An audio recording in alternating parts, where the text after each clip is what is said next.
Good evening. Today is March 19th, 2026. My name is Breno Altman, and we are beginning another episode of the program 20 Minutes. Since February 28th, the Islamic Republic of Iran has been retaliating against the military aggression carried out by the United States and Israel in a war initiated by the decision of Washington and Tel Aviv. The target announced by Donald Trump and Benjamin Netanyahu is very clear: regime change, imposing in Tehran a government allied with the West. Surprising its enemies, Iran has shown a remarkable capacity for reaction, launching drones and missiles against US military bases and Israeli territory. Even with the assassination of the supreme leader, Ayatollah Ali Khamenei, Iran appears to be fully maintaining the function of its institutions and the chain of command of its armed forces. On the March 7th, the Assembly of Experts elected the new leader, Ayatollah Mojtaba Khamenei, 56 years old, son of his predecessor. To analyze this scenario, our guest is Fouad Izadi, a professor at the Faculty of World Studies at the University of Tehran and a PhD in communication from Louisiana State University in the United States. He is a specialist in international relations, particularly between Iran and the United States. He also works as a political analyst in the Iranian and international press. Stay with us. We'll begin shortly.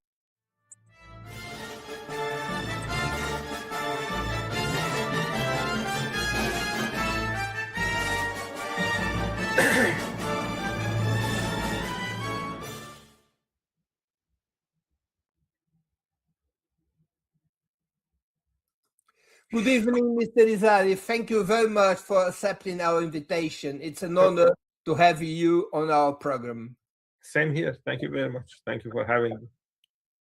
Professor Izadi, how do you analyze the targets of the United States and Israel in the war initiated against Iran? They're hitting everything they can. They're hitting schools. We lost 165 little girls on the first day of attacks. They used Tomahawk missiles, American Tomahawk missiles, to hit their schools, hospitals.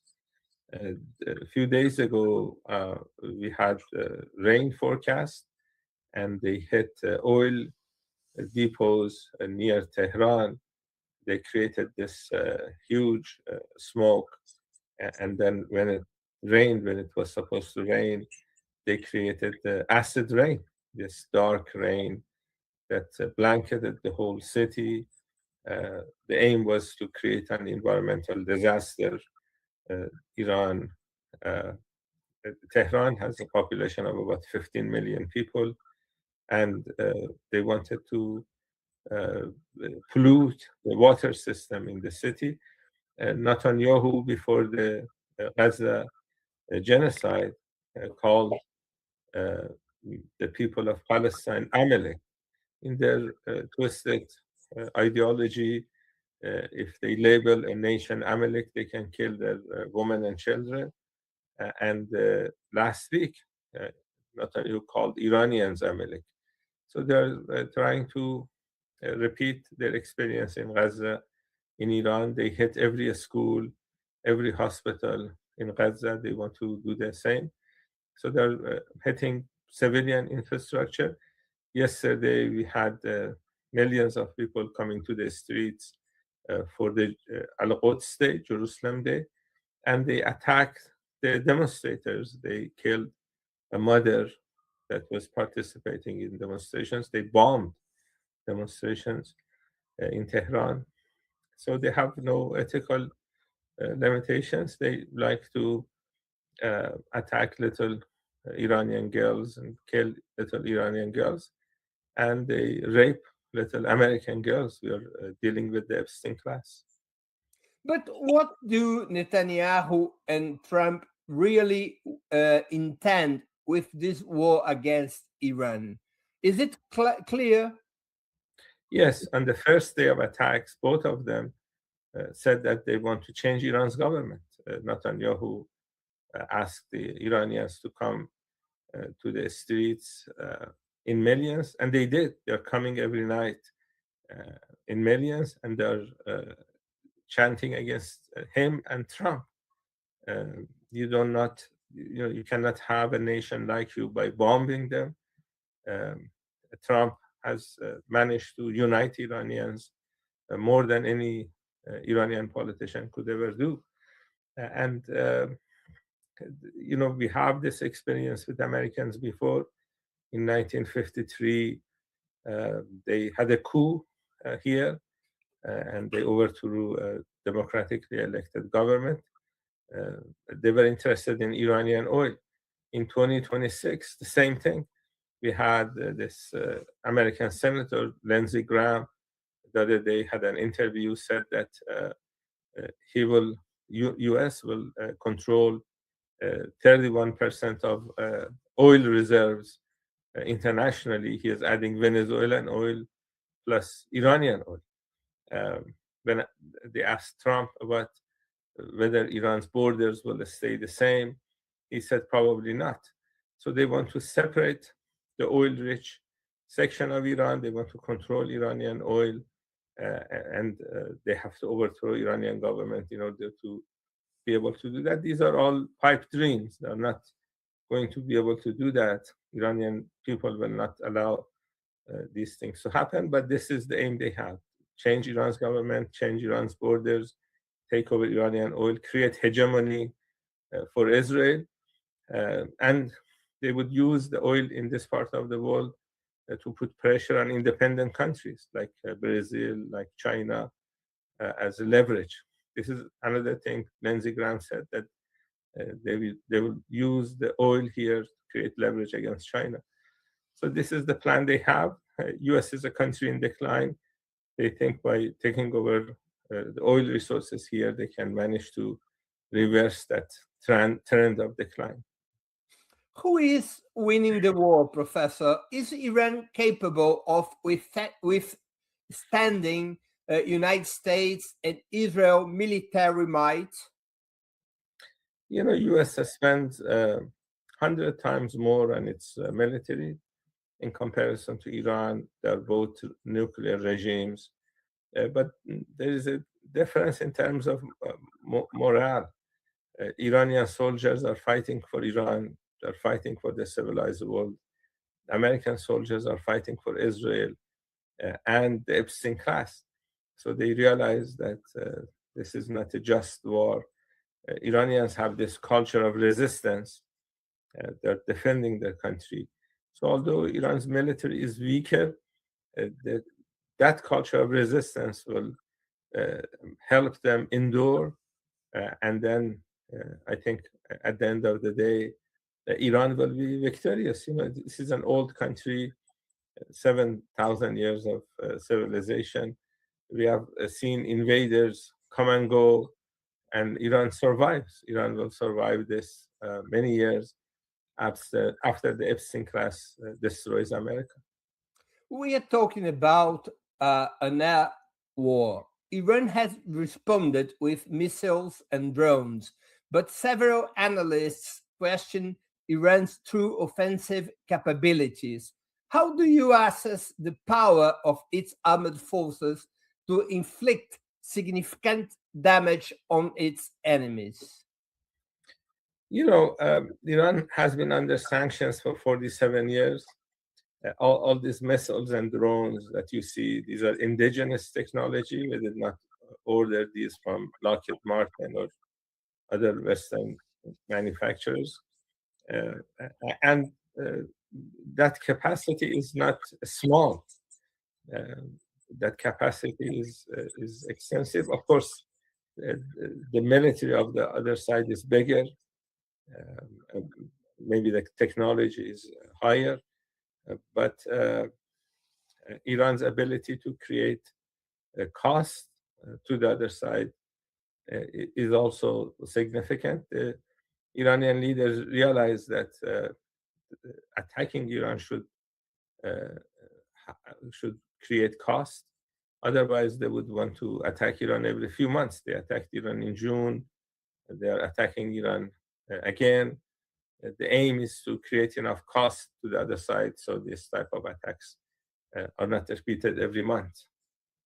In addition to reacting against Israel, Iran has targeted US bases located in countries of the Persian Gulf.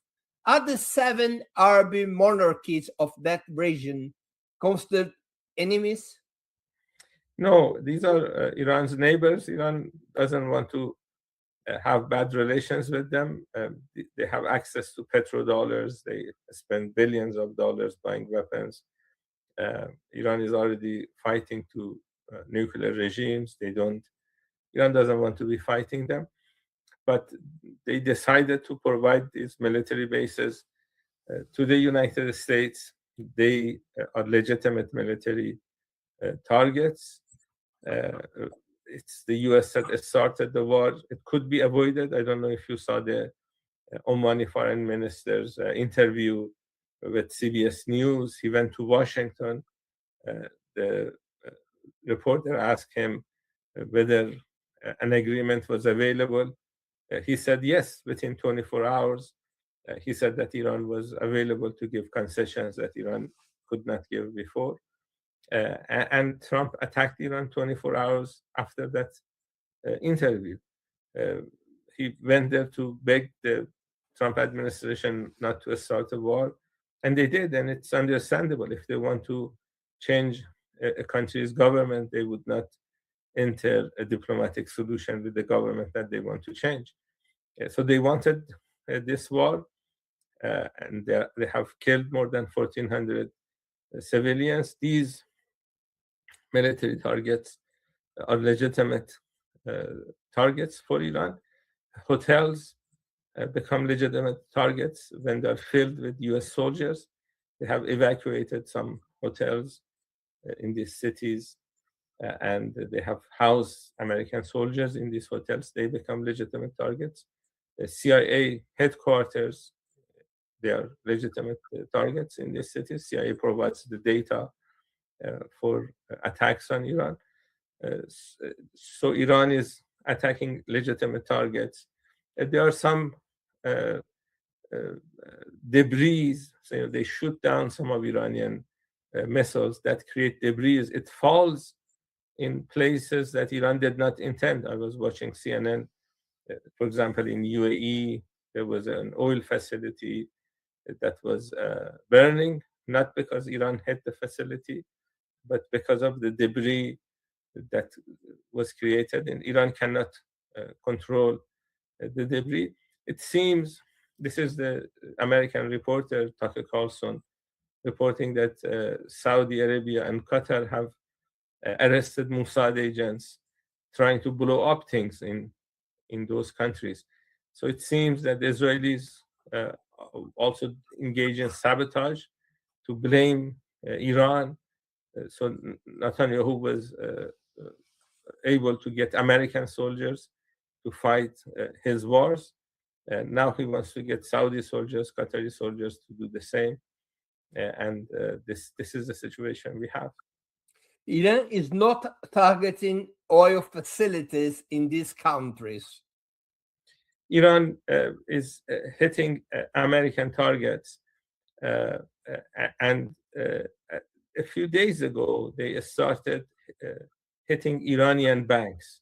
So Iran said that if you hit our banks, then American banks in these cities become legitimate targets. Initially, Iran was hitting military targets only, but they may decide to do the same. They started attacking Iranian oil depots. They have not announced this, but if they realize there is an American company in oil industry in these countries, that becomes legitimate target. If they're attacking Iranian oil facilities, then that American oil company becomes a legitimate target. I don't think they have started that, but it was the other side that started this war. It was the other side that started attacking economic facilities, and that gives Iran permission to respond in the same manner. Do you believe in Islamic rebellions in Arabic countries whose governments seem to support United States and Israel against Iran?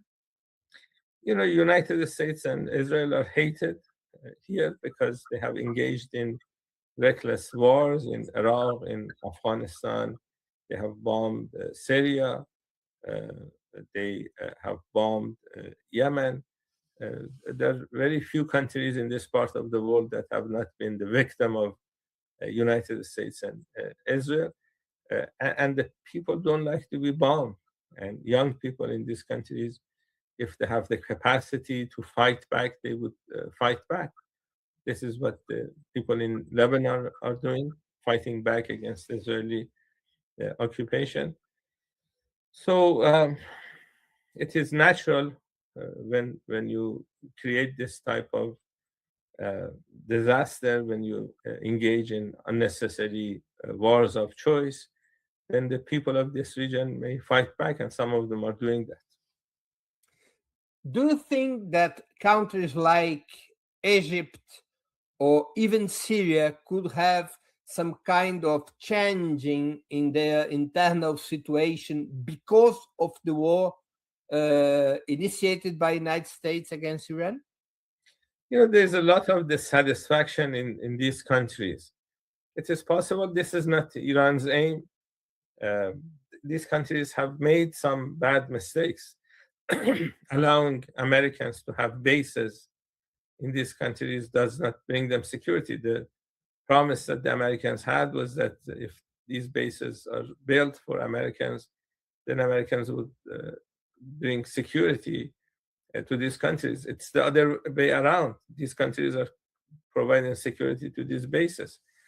So they have made mistakes, but these are independent countries. The hope that Iran has is that they will review these policies, to see whether they were good policies or not. We don't need Americans to provide security here. Countries here can provide security for their own, and we don't need an Israeli domination.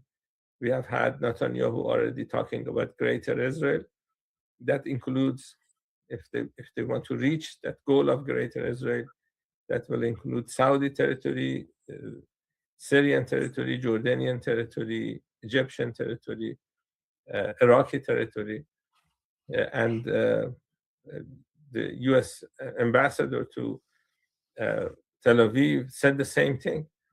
So this is an expansionist terrorist state, and the hope that Iran has is that these countries realize that if they get away with their aims against Iran, then they will be next.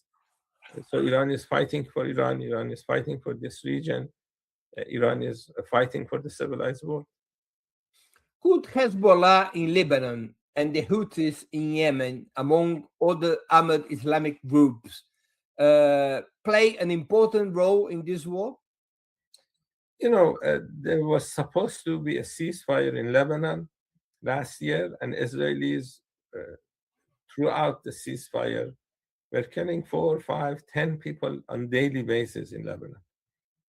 And I think finally Hezbollah got tired of all these attacks every day on Lebanon, so they are fighting back. So this is the point I had earlier, that the patience runs out, and Hezbollah is fighting back. The Israelis are trying to make Beirut look like Gaza. They're bombing, doing carpet bombings every day, every night. So this is a very sad situation that we have. Is Hezbollah acting in coordination with Iran? There's this relationship, friendship, linkage. How much they can coordinate, I don't know. But Iran has no other choice but to fight back. Hezbollah has no other choice but to fight back. And there could be some coordination, but I don't. Didn't the assassination of Ayatollah Ali Khamenei and several other high-ranking officials represent a severe blow to Iran? Of course, when you kill senior leaders in a country, that is not easy. But there is this culture of resistance in Iran. When a commander falls, that commander is replaced quickly. And although these losses are significant, that spirit of resistance is actually increased when people realize that their country has been attacked illegally. That's why we have these millions of people coming to the streets every night shouting against Trump or Netanyahu. If we didn't have those assassinations, these people would not be coming out. So at the same time that the country faces losses, it creates energy within country to fight back even stronger. A couple of months ago, we have a lot of protests in Iran. This situation has changed with the war against your country? Yes, even if you don't like your government, you don't want to send your children to a school and not see them again. You don't want your hospitals to be bombed. Last night they bombed a mosque in Tehran. You don't want these places to be attacked. So people realize who Trump is. They realize who Netanyahu is. They don't want to be foot soldiers for Trump and Netanyahu. In January, we had Mossad agents in Iran. This is not my assessment. We had former CIA director Mike Pompeo, former Secretary of State, sending New Year's greetings to these people. The experience that we had in January was a riot, CIA and Mossad organized riot to create a reason to attack Iran. That was done in January to see if they can change Iran's government with these riots, and then create an excuse for attacks that we are seeing today. We lost over 200 police officers. So if you are shooting at police officers, in English they don't call that protest; they call that cop killing or police killing. And this is what they did. This is what they did.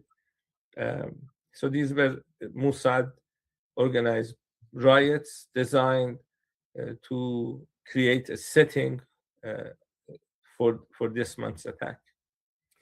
Are the separatist groups in the Iranian Kurdistan a danger to the Islamic Republic? No, Kurdish people, like other people in Iran, they like their country.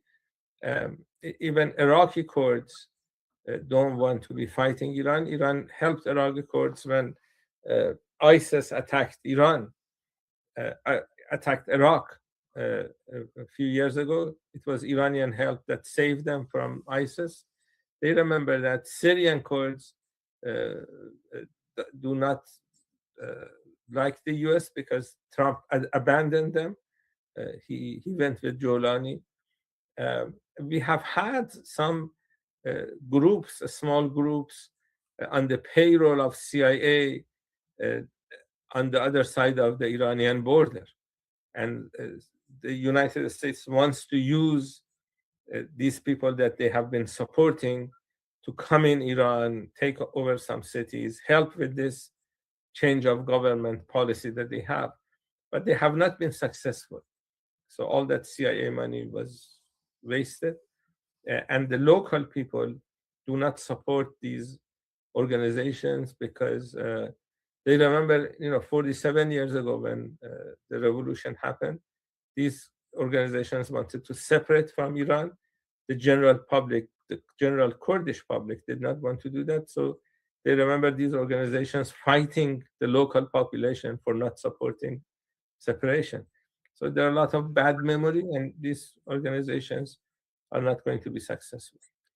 Mr. Izzat, I would like to make a question about the old leftist parties in Iran. At this time, these old leftist parties, like the today, are supporting the government against the United States, or are supporting the United States against the Islamic Republic. Depends on how leftist they are. If they are leftist enough, they don't support United States. They know what imperialism is. They know what Zionism is. The left, internationally, they don't support imperialism or Zionism. But we have had some of these organizations that went to Europe, went to United States, and they are not as left as they used to be. And some of them were infiltrated by these intelligence agencies. So yes, some of them don't support. They support United States. But if they're true leftists cannot support U.S. in a colonial war. This is what we are facing, a colonial war. Some of these groups took part in the Islamic Revolution in 1979.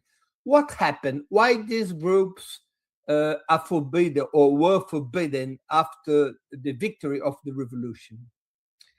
This was in the early days.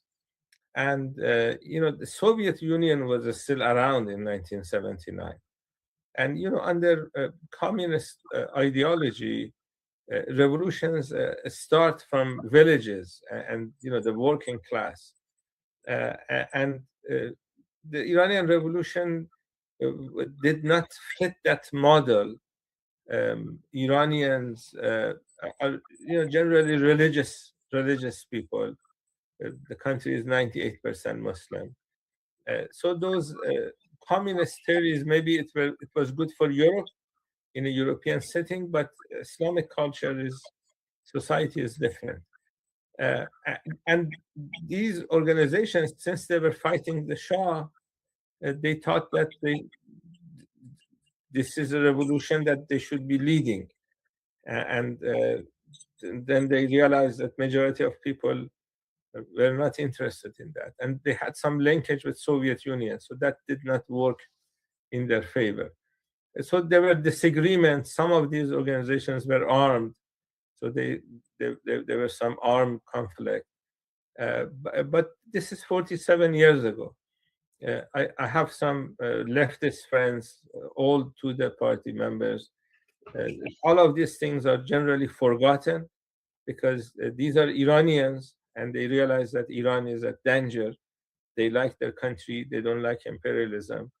And those difficult days are generally forgotten.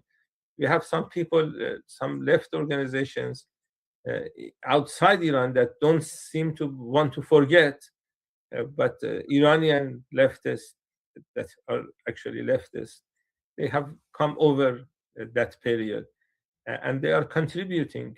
They're contributing. They hold conferences. They are part of the society, and they realize that all difficulties should be put aside. The United States is considering sending ground troops. Some voices inside the United States are proposing it. What's your assessment of this, about this? The U.S. should stop attacking Iran today. Israelis should stop. This is an illegal war. They should stop. As you said, there are some people that don't want to stop, don't want to send ground troops. Troops on the ground are much easier to hit than F-35s. So if they do that, it would be a huge mistake for them, and the number of casualties will increase. Iran does not want to increase number of casualties. Even American soldiers, these are young people with young families. Unfortunately, they are led by the Epstein class that doesn't care about their lives, gets them into these unnecessary wars. And the people who are on the receiving end have no other choice but to fight back. From Iran's perspective, how could this war end? What are the conditions for halting the fighting? First, they need to stop. They started this war. There was a diplomatic solution. They were not interested in diplomatic solution. They failed in their regime change policy. So they need to realize that they made a mistake, huge mistake. They need to stop. Once they stop, they haven't stopped. They're attacking Iran every few hours. Once they stop, the Iranian leaders need to make sure about two things. The first thing is that they don't start again after a few months or a few weeks. You cannot run a country with two nuclear regimes attacking you every few months. So there should be a guarantee that they don't start another war against Iran. And the second thing is that they have created a lot of damage, a lot of civilian infrastructure. This Secretary of War said yesterday that they have attacked 15,000 places in Iran. That created a lot of damage. They need to pay for that damage. Iran needs to be compensated for all these damages that they created. Could be different ways of getting that money. For example, some people are talking about leveling tax on ships of hostile governments that pass through the Strait of Hormuz. That's one way of getting compensated. Another way is to create a regional reconstruction fund. There are other countries that also experience damage. That regional reconstruction fund could compensate Iran. But as I said, Iran needs to make sure that the cost to the other side is significant so they don't do this again. I presume you are in Tehran, in Iran's Yes. capital. How is Yes. life in Tehran since February 28th? We are hearing bombings every few hours. We have lost a lot of civilians in Tehran. Hospitals, mosques, schools have been attacked. So life is not easy. It's difficult. There is no food shortage. We have electricity, water. So these basic needs, no problem. But, we experienced that chemical attack, acid rain, designed to pollute city waters. So these are difficult times for people.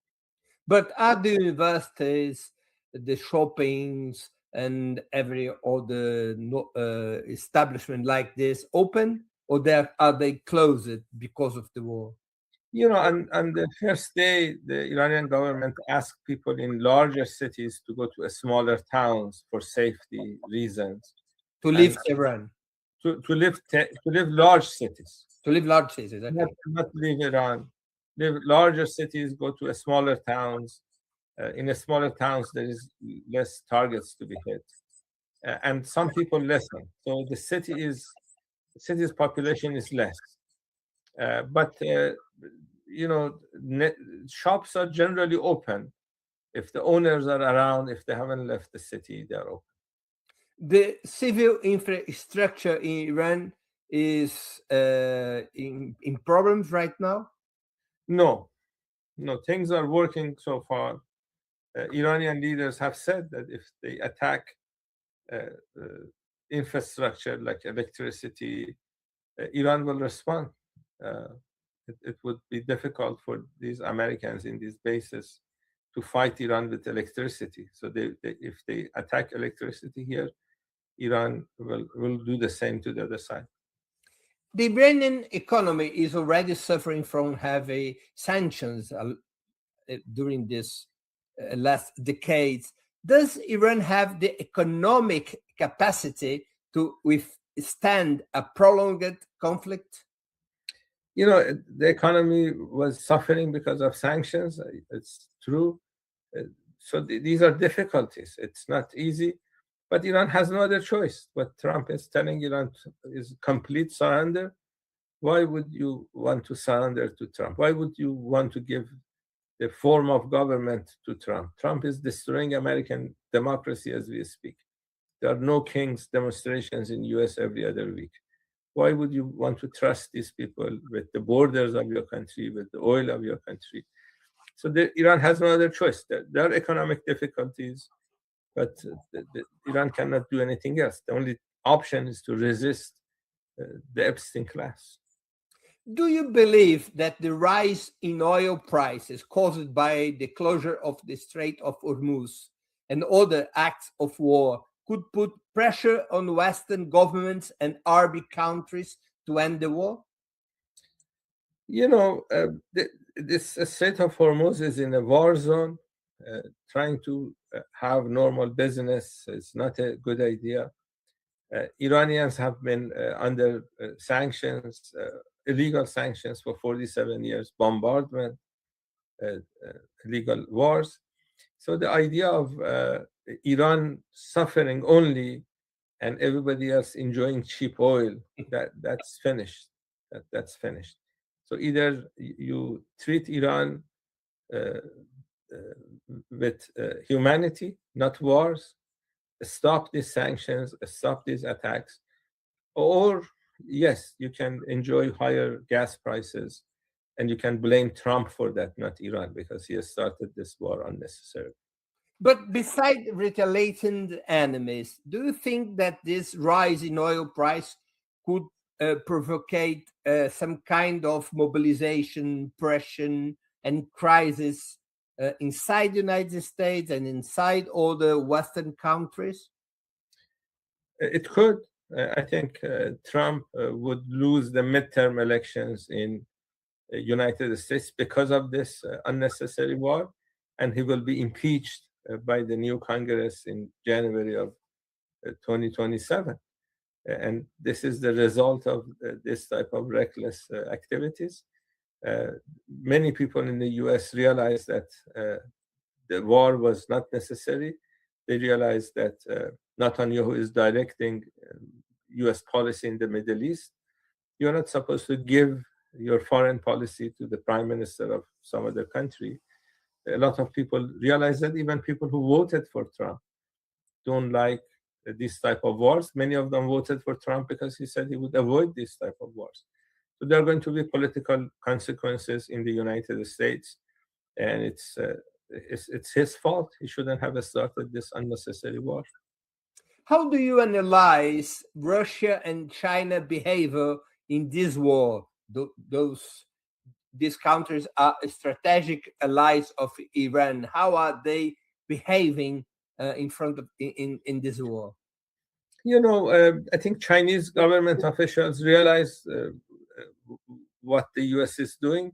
They want to take over Middle Eastern oil, so they have some leverage against China. They don't have leverage now.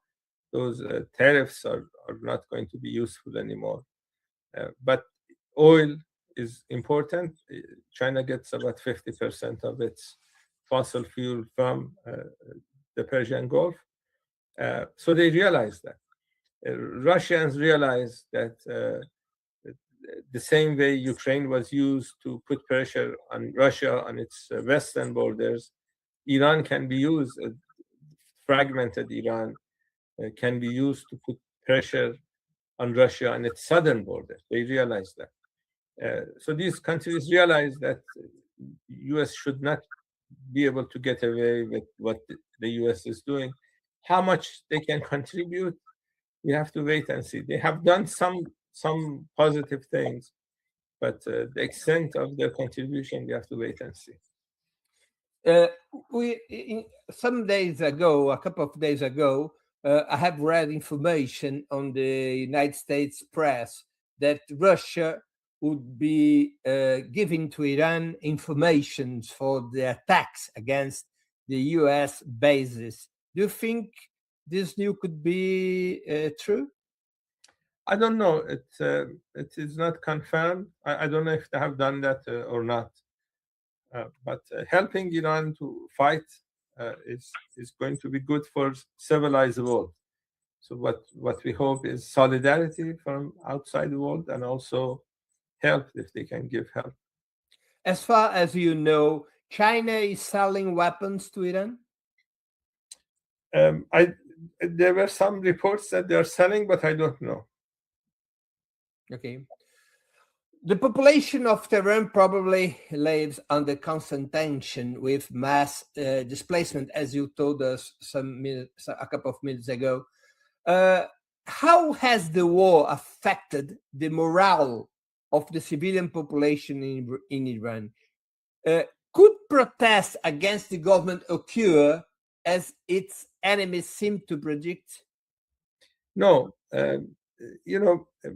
we didn't have protests last time. Last time we had riots organized by Mossad.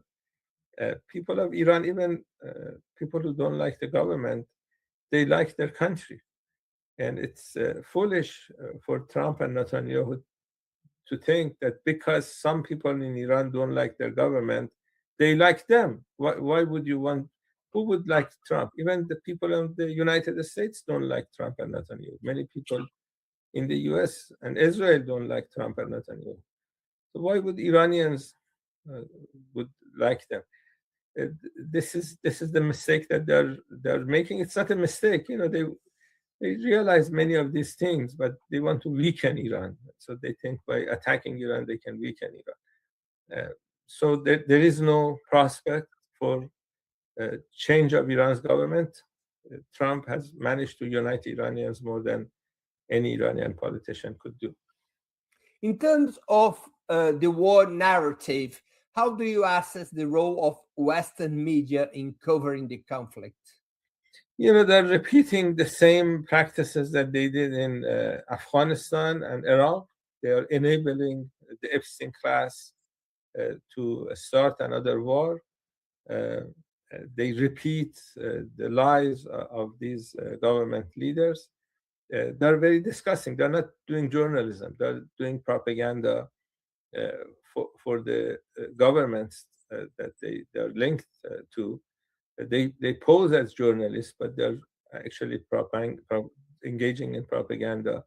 This is what we saw with the riots in January, exaggerating the number of people who were killed, saying things that were wrong, inaccurate.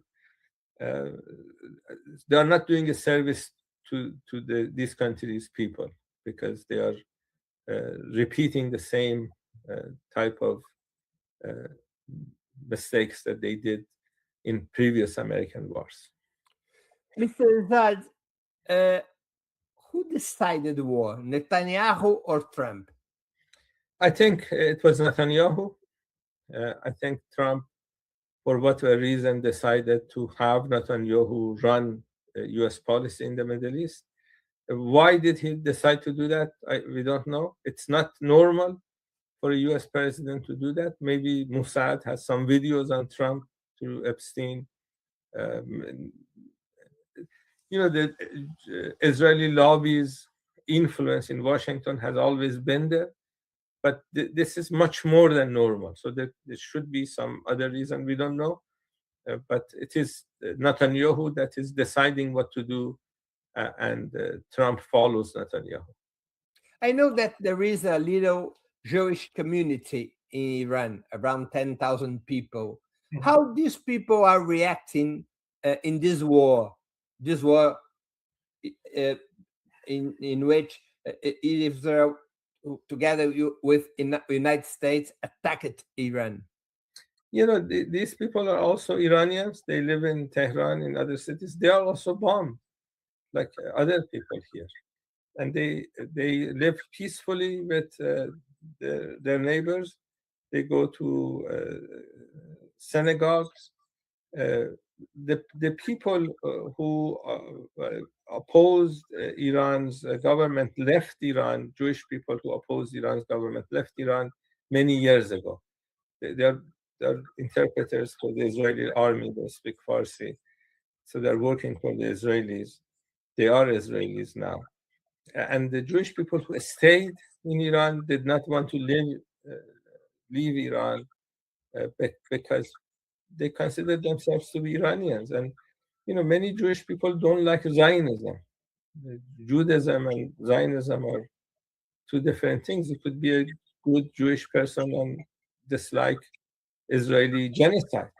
Normal human beings don't like genocide, whether you're Jewish or Christian or Muslim, doesn't make a difference. If you're a human being, you don't like genocide. It's a very old community, isn't it? Yes, it's very old. It's true. It's very old. And that documentary is made about them. We had some American friends who came here a couple of years ago. They went to the synagogues. They live normal lives. They have a representative in the Iranian parliament because they're a minority in all the cities they live. If they do pure voting, they would not have any representation. So in Iran's constitution, actually, there is a seat in the Iranian parliament reserved for Jews vote to elect Jews in the country. The 10,000 people, they vote to elect that parliament member. So they are our neighbors, the Iranians, and there's no problem. There's no problem there. In your opinion, the war is far or close to its finished? It depends on the people who started it. Trump and this American officials say it's 4 to 5 weeks. 2 weeks has passed, so in their timing, it's there's some time left. Iran did not want to have this war. Iran wants this war to end, but Iran needs to make sure that those two things happen. These type of wars are not repeated, and Iran is compensated. Which is the target? I mean, Iran wants to finish the war since the United States respect Iran autonomy and sovereignty. Okay, but when Iran said that one of its targets is Israel, Iran intends to change regime in Israel. Iran intends through the war to finish the Zionist regime in Israel? The Zionist regime is finishing itself with these policies that they have, attacking Palestinians, genocide in Gaza, attacking Lebanon, attacking other places. Iran is just watching the gang that's ruling to engage in very destructive activities against their own interests. Netanyahu has a number of corruption files. One reason he likes wars is to postpone responding to those corruption files. They are destroying themselves with the policies that they have. And if they had not attacked Iran, Iran would not be attacking Israel today. It's their war. They started it, and Iran has to respond. Professor Izadi, I'd like to thank you very much for your time and for this very important conversation here to the Brazilian people. Thank you. We need to thank Brazilian people. We are a member of BRICS. Brazil is, of course, member of BRICS. So there are a lot of common interests, and we need your solidarity. Thank you very much, Professor Izadi. Bye. I also thank everyone who watched this program, especially those who were able to make financial contributions to our website and Opera Mundi YouTube channel. Without you, our work would not be possible and would not make sense.